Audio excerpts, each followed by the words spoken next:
what's up people? Welcome to the GRP, and yes, it is the mini white guy back in the house. I'm away from my bad flu time and I'm bringing you guys some reviews today. And I'm going to start off with Creed 3. This was a big delight for me this weekend. My best friend Kim took me and treated me to go and see it over the weekend. By the way, Kimberly Costa, over the 500,000 views for her right hook on New Year's Eve. Go check it out. But yeah, I got to see Creed 3 this weekend and it was not a pleasant surprise. I knew this was going to be good, but I fully enjoyed this to the max. It's a continuation of the franchise for those who've seen Creed 1, 2, and obviously the Rocky films before that. But let's just say that it pays full respect to those films, while I think finally moving on to what it's becoming. There is a lot of controversy obviously regarding that, but that's out there. That's on Google. You guys can look that up right now. I don't really want to get into that. It's not really my thing, but I will say that someone's presence is felt in the movie. But it doesn't detract from that in any certain way, no way at all. Michael B. Jordan, this one was a triumph for him in so many ways, shape or forms, not just as the next chapter of the Adonis story, but even more so as his first time directing. And taking on IMAX cameras, you know, no less than that. That's a big task to take on board. So I tip my hat to him in so many ways, from the direction, the way he allows the DOP to just kind of like dance around the actual fight sequences, which if you know the Rocky franchise, they've always been very kind of operatic, as opposed to what is the real gritty aspects of being inside the squared circle. I mean, as a martial artist for the last 20 years myself, you know Larry from the channel, boxing is not without its pain. And Rocky's always, it's shown the pain, but it's always made the theatre of the fights a lot bigger than they are. It's got these big looping hooks and stuff like that, which they are very prevalent in this movie, but it's done in a very different way.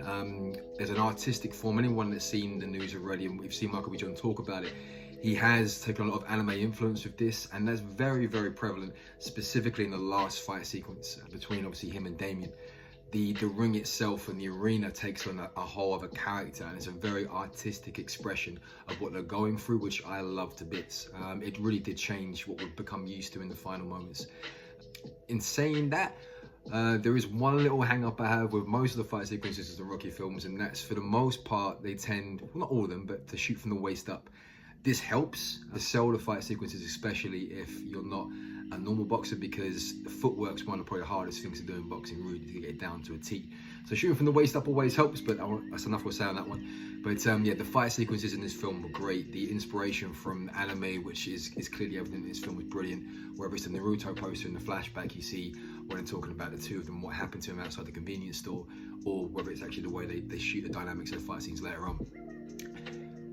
Jonathan Majors, my first time and my first introduction to him. I've been waiting to really catch him in the film. I know so many things that came before, whether it's from Devoted or the Western that he did, or whether it's coming forward to obviously Ant-Man, which I still haven't seen yet. No, Larry did a review on that, but this was my first introduction to him, and I will say I'm impressed.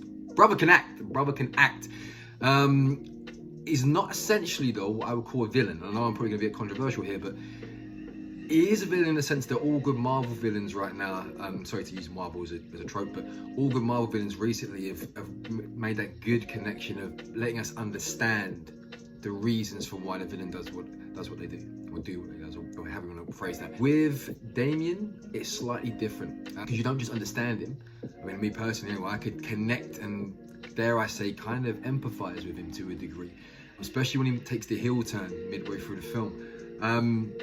Just because there's a lot of a relationship between him and Adonis, and that's very painful, especially in a moment where he wins the belts in the ring. And this is a little bit of a spoiler, but there's a moment for those that have seen the film when he wins the belts in the middle of the film, and he's just looking at Adonis just for that camaraderie, that, bro, look at what I've done, this is what we dreamed of as kids.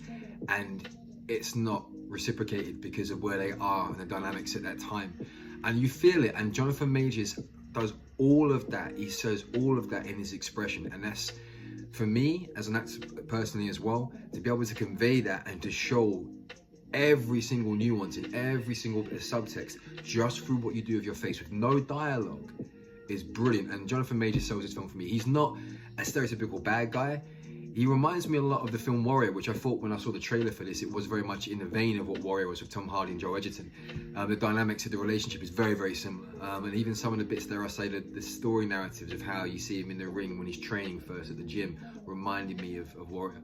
But this is its own thing, and it is a beautiful film. Whether it's the family dynamic with Tessa Thompson and Michael B. Jordan, and I forgot the little girl's name, but the way they kind of really develop the family dynamic around the death aspect is beautiful, and it's incredibly touching. It's one of my favorite bits of the film, actually. Apart from that, what I was gonna say, that's pretty much it. It's really, really worth seeing at the cinema. I will definitely shout this out for anyone that wants to go and see a good sports-based movie, but also just a good film at the cinema. The acting is great, the choreography is great, directing is great. So yeah, that's Creed 3. I want to check it out. Is it my favorite of the franchise? It's still Rocky 3. I'm sorry. I like my Clubber Lang. Bam. I just can't help it. But as the realistic element, which has come, obviously, been imbued from Fruitvale Station, having Coogler on originally for the first 2 movies, there is a realism to this which has a whole different dynamic, and it works. And I can't wait to see what they do next.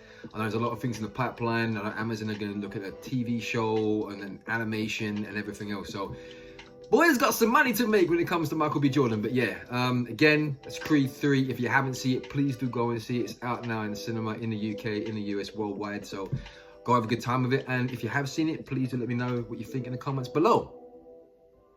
Bye.